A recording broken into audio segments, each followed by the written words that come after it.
Thanks, Sophie. Tonight on BBC London. As the Met prepares to close more police station front counters, there are calls for a last-minute reprieve. When the police talk about local policing and being present and being on the street, you actually need somewhere where they're based. The Met says the closures will save it £7 million.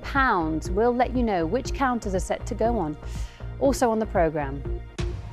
New rules for London's pedicab drivers, from licences to safety tests. We'll have all you need to know. Plus, how borrowing thermal imaging cameras is helping Londoners combat heat loss in their homes. And teaching pupils how to stay active and how to exercise safely if they're fasting during Ramadan.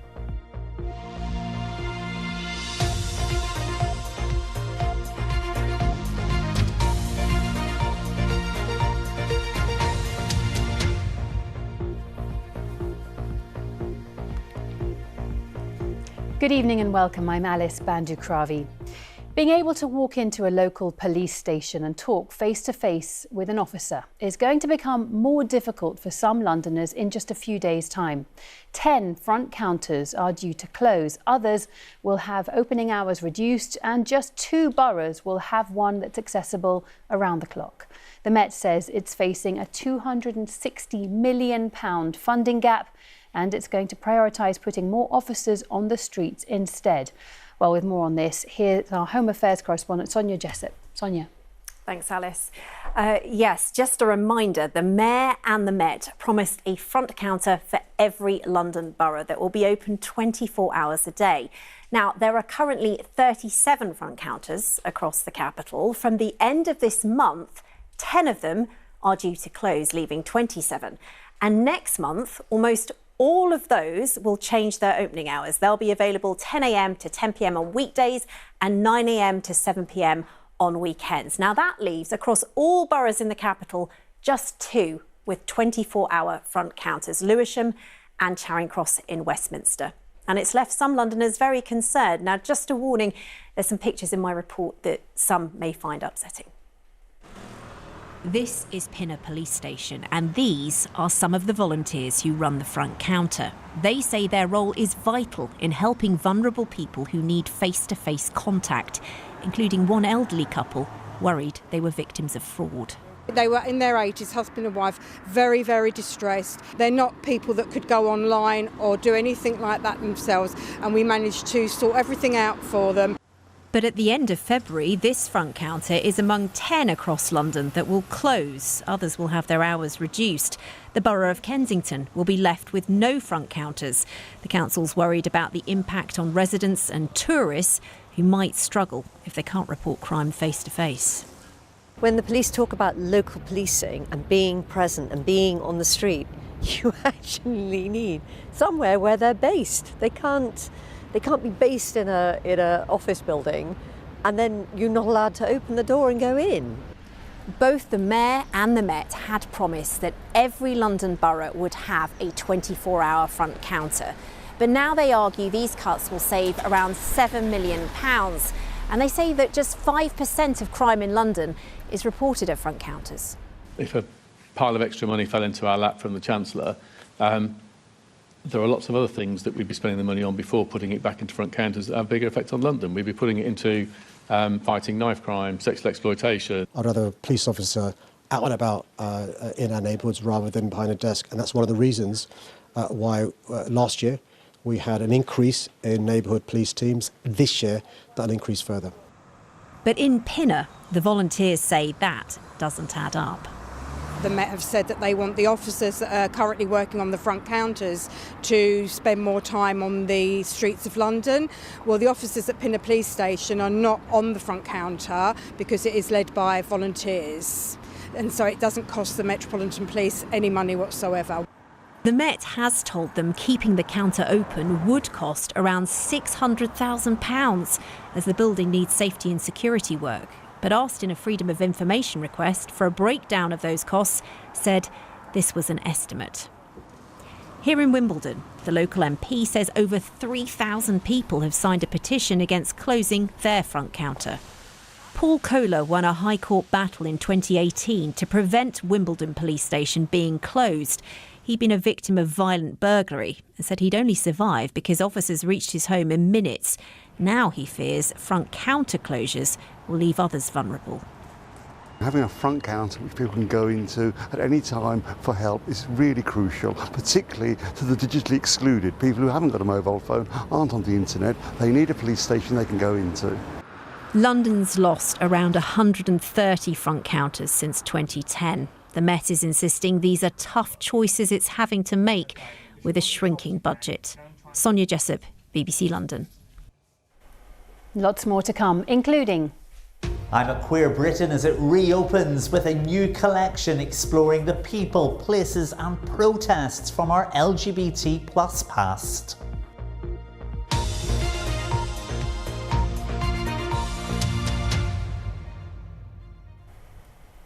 We've heard in the past about the need to upgrade or replace some of London's crumbling hospitals. At St Mary's Hospital in Paddington, one of the immediate concerns is the presence of autoclaved aerated concrete, also known as RAC, in the roof slabs. It means their busy outpatients building will have to close, with bosses hoping to speed up their major and much delayed rebuilding plan. Here's our political editor, Carl Mercer. This has been the main outpatients building at St Mary's for nearly 60 years. Built in 1968 and not meant to last this long, this building's past has come back to haunt it after RAC concrete was found in its roof. So this is us up on the second floor of our main outpatient centre. You'll see we've cleared the floor and we're exposing the RAC panels. So if you look beyond the ceiling grid to the grey planks that are above you, those are all reinforced autoclaved aerated concrete. Above us is the roof membrane, so we're spending a lot of time and money protecting the roof, because once you get water in, it becomes very, very soft. Then it crumbles and then it can break. So those are quite catastrophic failures when they happen. That's what everybody's worried about. So far, the top floor's been closed, the rest of the building made safe and still in use. Eventually, though, it will all have to be demolished. We're a busy central London teaching hospital, and our outpatient department regularly sees anywhere between 1,500 patients and above a week. And we run 45 to 50 clinic rooms a day, which turn over services which range from maternity services, oncological services, cancer treatments, surgical treatments. So I'd like to reassure the patients and the staff that these clinics will run as normal. This latest setback is just another sign of the decay here. It's a hospital in need of rebuilding, but under the government's new hospital programme, work can't start until 2035. Big tower on this building going across the road. Bosses here are hoping to push the process along, launching a consultation on plans for a new hospital that could be built more quickly. This site has a limited lifespan. About 4 years ago we were saying 4 to 7 years before we started to see significant estates issues. We're now seeing very significant estate issues. With the new hospitals programme, even if we are able to accelerate a new hospital, we're looking at 2035. So we've still got the best part of a decade to keep this site going. If we can't accelerate the progress, we could be into the 2040s, and it is going to be almost impossible to keep the site going, I would say, for that length of time. For now, though, they'll have to make do and mend a lot. Carl Mercer, BBC London. Elsewhere in the news today, a drill rapper who escaped from police custody for a second time has allegedly posted a video online mocking officers. Daniel Buachi fled Lewisham Hospital on Sunday whilst receiving treatment under guard, just days after a previous escape from West Middlesex University Hospital. He's serving more than 6 years for knife-point robberies. 6 people have been taken to hospital after 2 double-decker buses collided in South London, with one smashing into the front of Southwark Playhouse Borough. The crash happened just after 8 a.m. on Newington Causeway between Elephant and Castle and Borough. The Met says no arrests have been made and Transport for London is investigating. And TfL has pulled a Facebook advert after the Advertising Standards Authority ruled it reinforced negative stereotypes about black males. The clip from the Act Like a Friend campaign showed a black teenage boy verbally harassing a white girl on a bus. The ASA said it portrayed him as the sole aggressor, perpetuating a harmful stereotype. TfL confirmed the advert will no longer run. Now, you've probably seen and heard them if you've been out and about in the West End at night. Now, new rules are being brought in later this year to regulate London's pedicabs. TfL says the measures are designed to improve safety, clamp down on inflated fares and address complaints over noise and antisocial behaviour. Well, Asad joins me now. Asad, what do we know about how these regulations are going to work? Well, first of all, these pedicabs have been the only form of unregulated public transport in the whole of London for some years now, and that's upset many people. Basically, anyone could ride a pedicab. The pedicab could be as safe or unsafe as anyone wanted, and the price which people paid varied from person to person, sometimes exorbitant rates at all. What these new rules do is suddenly say, no, there has to be a certain standard. The rider and vehicle must be licensed, for instance. The rider has to be licensed annually, as does the pedicab be checked and licensed. As far as those pedicabs and safety tests are concerned, they will have number plates. They can be liable to spot checks. And so a certain standard of safety will be ensured there. The cap on fares, which I talked about, we've had notice of people paying £450, £500 for a 1 mile ride, which took less than 10 minutes. Unbelievable, but it has happened. Not always, but it has happened. Now there'll be a £5 flat rate as soon as you get into the pedicab, then £1 per minute thereafter. And then finally, noise. They can be very noisy, playing these loud tracks as they go around at night. There's a ban on external audio, so that's going to make a lot of people happy. Rachel Blake is the MP for Cities and Westminster. She's been campaigning for this for a long time. She's very happy. I think it's really good that we've got this far with bringing in the regulations, particularly to see the ban on external noise. That's something that my constituents have been really fighting for years now. And so making sure that these drivers have to have licences and that there are rules about the condition of pedicabs, there are rules about the fares, I think is better for London's tourism as well as London's communities. Alice, you might think with the introduction of a licence and a cap on fares that the riders might be a bit unhappy. We've been out on the streets and I have to say pretty much everyone we spoke to, they said, no, this is good news because it'll make people trust us a lot more. This is what one rider had to say to us. I'm really happy because it will be regulated and people will be more confident that they will come to us and we're going to have more rides and people have more confidence. So it's really good. It's everything, people is less price, people are going to have more ride then. So it's good, it's good for us. Asad, these rules have been on the cards for some time. Why have they taken so long? Alice, this is something in years to come. People are going to wonder, why did it take so long to regulate pedicabs for them being unregulated for so many years? People have been pushing for it. It's had cross-party support.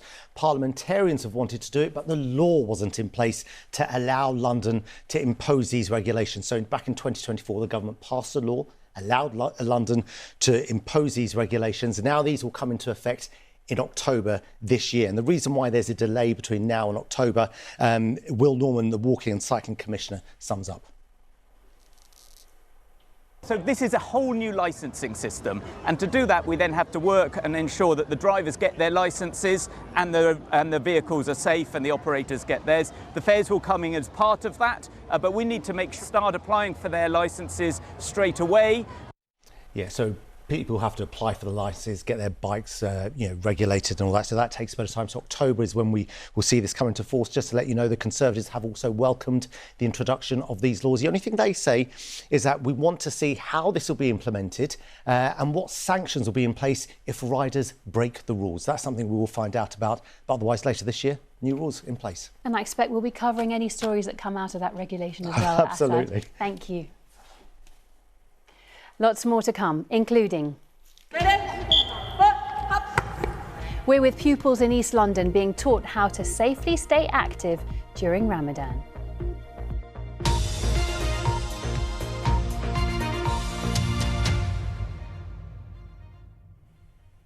Next, as we know, DIY equipment can be expensive, but more than 30,000... Thank you, Paul. No worries. I forgot about that.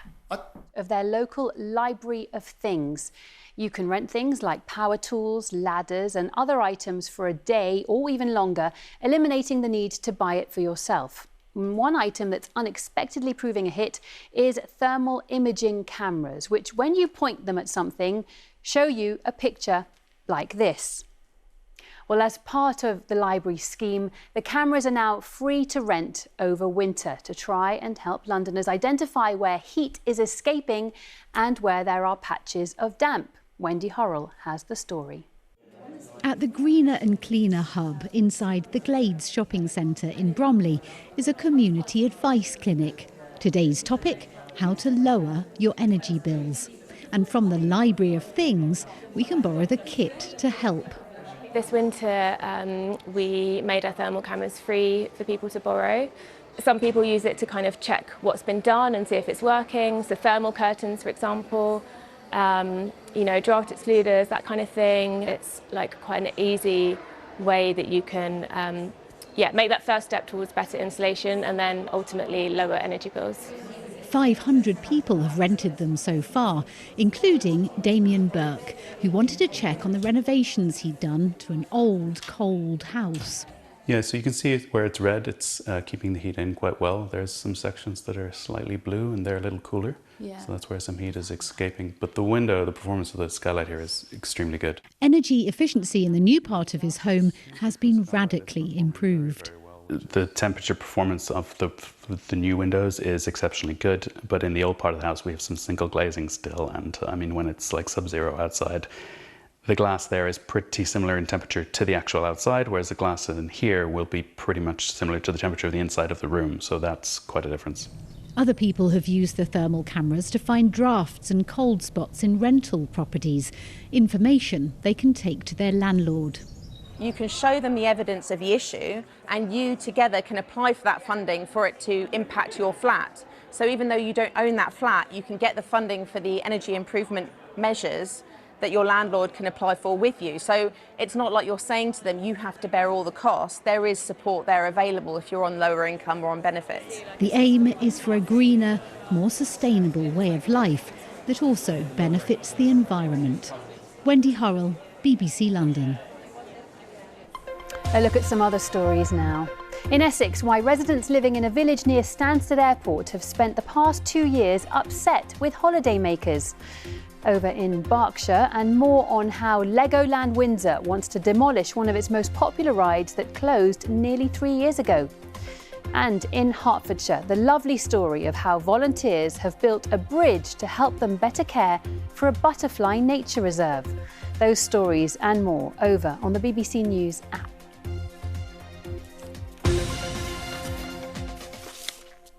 Today, thousands of Muslims across the capital are marking the first day of Ramadan and will be fasting for a month. When it comes to sport, those observing the holy month will combine the two. Layla Hayes went to a girls' school in Bow to find out how it's done.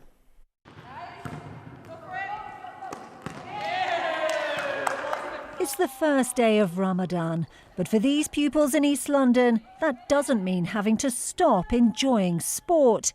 Instead, they've learnt to adapt. So I'm currently fasting today. I find it helpful to reserve my energy a bit. So when I do have free time, I'll just take it to myself to just try and gain back that energy, just do resting rather than eating food. In the morning, I drink more water because I know I'm going to get thirsty during volleyball and school. And after volleyball, I usually go straight home. As soon as I go straight home so that I can help my parents prepare iftar, which is what we do to break our fast. Those observing Ramadan fast from sunrise to sunset, which means no food or water. So keeping energy levels high is vital. The key is that you keep yourself as nourished and hydrated in the hours that you can eat, avoiding processed foods where possible, avoiding high sugary foods and drinks, because that is what's going to keep you going through the fast. But it's not just the beginning of Ramadan, it's also the start of Lent, when many Christians in London will be fasting or restricting what they eat. Staff from the Greenhouse Sports charity coach children all over the capital and are used to adapting what they do to suit all religions. First of all, I ask them if they're fasting, because not all of them might be fasting at the same time. The other thing, the adjustments that I can do is just like to keep everything lighter. Most of the time I have to reassure parents that actually like taking part into sports is something that helps a lot in terms of like, especially on their mental health. Playing sport keeps everyone healthy, and these pupils say they're glad that doesn't have to stop. Layla Hayes, BBC London. Next, stepping inside London's LGBTQ+ heritage. The museum Queer Britain is reopening after a glow-up. It explores the people, parties and politics that helped shape the lives of LGBTQ+ Londoners. From remembering the AIDS crisis to celebrating queer arts and culture, much of what's on display has been donated by members of the public. We sent Thomas McGill along to take a look, and just a word of warning, his report contains flashing images. Queer Britain, a museum celebrating the nation's LGBTQ+ pioneers past and present. It's really important to have a museum like this because we are the only museum of its kind in the UK and only one of 10 in the entire world. What we like is for members of the community to tell their own story, not for us to tell it on their behalf. And among some of the first stories being celebrated is that of a football legend.